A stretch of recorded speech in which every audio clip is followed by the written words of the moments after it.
जय श्री राम दोस्तों, मैं हूँ आपका दोस्त जितेंद्र सिंह। स्वागत है आपको अपने YouTube चैनल भक्ति मिस्ट्री पे। दोस्तों, आज हम बात करेंगे हनुमान चालीसा के बारे में। हनुमान चालीसा संकल्प कैसे लेंगे, इसके बारे में आज हम बात करेंगे। वैसे तो हनुमान चालीसा पढ़ने के लिए संकल्प का कोई भी ज़रूरत नहीं है, लेकिन संकल्प क्यों लेते हैं लोग, इसके बारे में आपको बताएंगे। संकल्प का मतलब ये होता है कि जैसे एक रूल, नियम में बंध जाना, संकल्प उसे कहते हैं। बिना संकल्प के अगर आप हनुमान चालीसा कर रहे हैं तो आज 10 बजे किए तो 2 दिन के बाद किए तो टाइम नहीं है, इस तरह का बात हो जाता है। इसलिए लोग हनुमान चालीसा का संकल्प लेते हैं। संकल्प जैसे आप ले सकते हैं 7 दिन का, 11 दिन का या 41 दिन का, 40 दिन का ले सकते हैं। दोस्तों, संकल्प लेने से पहले आपको कुछ रूल है, कुछ नियम है, उसका पालन करना होता है। नियम किस प्रकार है ये मैं आपको बता रहा हूँ। पहले ये बता दूं कि संकल्प लेने से क्या क्या फ़ायदे होते हैं। जैसे मान लीजिए कि आप पर कोई निगेटिविटी है, कोई नकारात्मक ऊर्जा है, आपके घर पे कोई नेगेटिविटी है, आपके आसपास कोई नेगेटिविटी है, या आपके फैमिली मेम्बर में किसी के ऊपर कोई नेगेटिविटी है। अगर इस तरह के लक्षण दिखाई दे और आप बहुत सारा इसका उपाय कर के बैठे हुए हैं, उससे ठीक नहीं हो पाया, तब आप हनुमान जी महाराज के शरण में आ सकते हैं। क्योंकि हनुमान चालीसा एक ऐसा स्रोत है कि जो भी यह हनुमान चालीसा का पाठ नियमित और नियम से कर रहा है, कभी भी उसका कुछ भी नुकसान नहीं हो पाया। इसका इतना फ़ायदा है कि आप हर एक संकट से दूर रहेंगे। आप तो सुने ही होंगे, हनुमान चालीसा जब पढ़ेंगे तो उसमें एक दोहा है, भूत पिशाच निकट नहीं आवे, महावीर जब नाम सुनावे। इतना बड़ा दोहा है। देखिए, हनुमान जी महाराज एक शापित, मेरे कहने का मतलब है शापित देवता है। उनको श्राप है कि खुद की शक्ति भूल जाने का, ऋषि मुनियों द्वारा उनको श्राप मिला हुआ है कि खुद के शक्ति जब तक कोई दूसरा याद न दिलाए तब तक उनको खुद के बल और शक्ति याद नहीं आता है। और हनुमान चालीसा एक ऐसा स्रोत है कि उनको याद दिलाया जाता है हनुमान चालीसा के माध्यम से कि वो कितने बलवान हैं। इसलिए लोग हनुमान चालीसा पढ़ते हैं, हनुमान चालीसा का पाठ करते हैं। हनुमान चालीसा जब आप पाठ करेंगे तो हनुमान जी महाराज को याद दिलाने का बात हो गया कि आप याद दिला रहे हैं कि बाबा आप में बलवान है, बलशाली है, ज्ञान है, ज्ञानी है। ये होता है बात। अब हम बता रहे हैं आपको कि संकल्प कैसे ले। जैसे मान लीजिए आप संकल्प मंगलवार और शनिवार को ले सकते हैं। अगर आप मंगलवार को ले रहे हैं संकल्प, तो आपको इसका रूल का पालन, यानी कि नियम का पालन आपको सोमवार से करना होगा। मेरे दोस्त, पहला इसका रूल है ब्रह्मचर्य का पालन करना। ब्रह्मचर्य मतलब तो आप समझ ही रहे होंगे, ब्रह्मचर्य का पालन करना।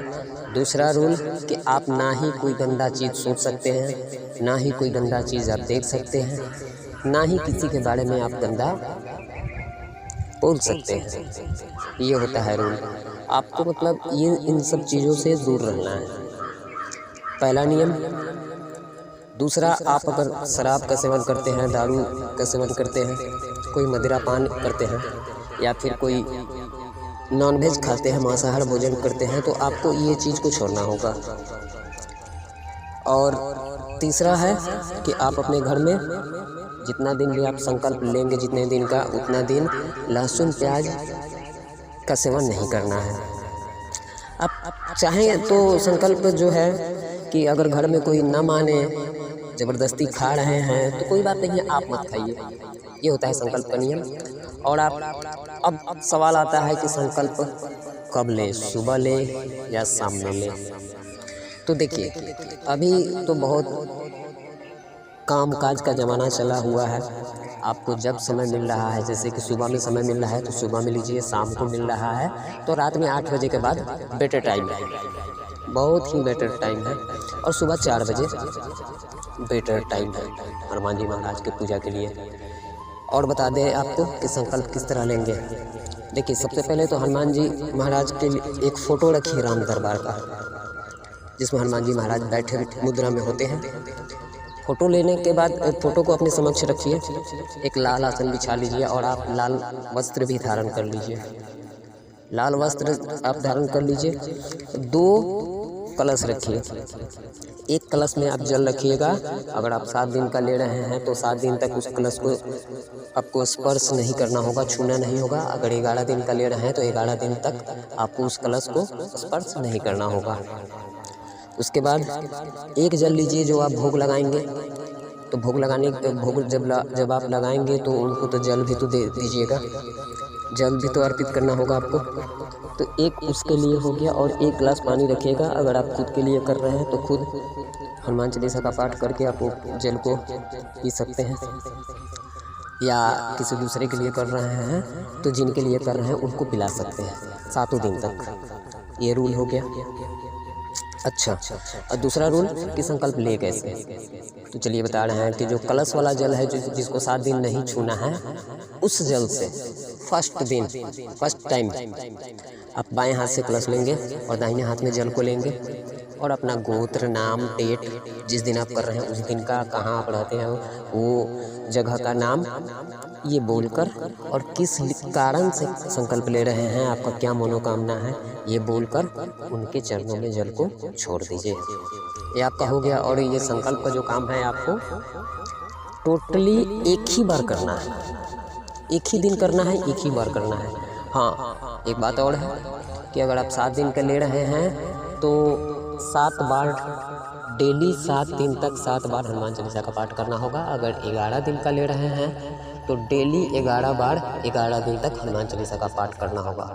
अब शुरू कैसे करेंगे ये बता दूं आपको। शुरू आपको श्री राम स्तुति से करना होगा। उसके बाद आप बजरंग बाण पढ़ सकते हैं, बजरंग बाहु पढ़ सकते हैं। उसके बाद आप हनुमान चालीसा का पाठ कर सकते हैं और सीताराम का जाप जरूर कीजिएगा, क्योंकि सीताराम के जाप से ना बाबा बहुत खुश होते हैं। ये बात है। अब जिस दिन आपका 7 दिन हो जाएगा, उस दिन के मान लीजिए कि आपका 7 दिन सोमवार को हो रहा है, तो आप इसका पालन मंगलवार तक करेंगे। मतलब सोमवार का आपका समापन हो गया तो आप मंगलवार तक ब्रह्मचर्य का पालन करेंगे। ये बात समझिएगा। दारू, शराब, ये सब का पालन मंगलवार तक, एक दिन ज़्यादा तक, एक दिन पहले से चालू करेंगे तो एक दिन बाद तक इसको समापन करेंगे। ये आप ध्यान में रखिएगा। अब हो गया समापन कैसे करेंगे। तो समापन सेम प्रोसेस है। समापन में कुछ नहीं करना है, जैसे आप डेली करते हैं वैसे ही करेंगे। आरती वगैरह करेंगे और समापन करेंगे। समापन के लास्ट दिन उस कलश को उठाएंगे। कलश का जल का आप चाहेंगे तो छिड़काव भी कर सकते हैं या ग्रहण भी कर सकते हैं, क्योंकि वो बहुत ही सिद्ध जल हो गया होता है। चलिए, मुझे विश्वास है कि आप समझ गए होंगे। फिर भी अगर आपका कोई सवाल होगा तो आप मुझे कमेंट कर सकते हैं। और मेरे चैनल पर अगर आप नए हैं, अगर आप भी सनातनी हैं और एक हनुमान जी महाराज का भक्त है, तो आप मेरे चैनल को सब्सक्राइब, लाइक और शेयर जरूर कीजिएगा। धन्यवाद। जय श्री राम।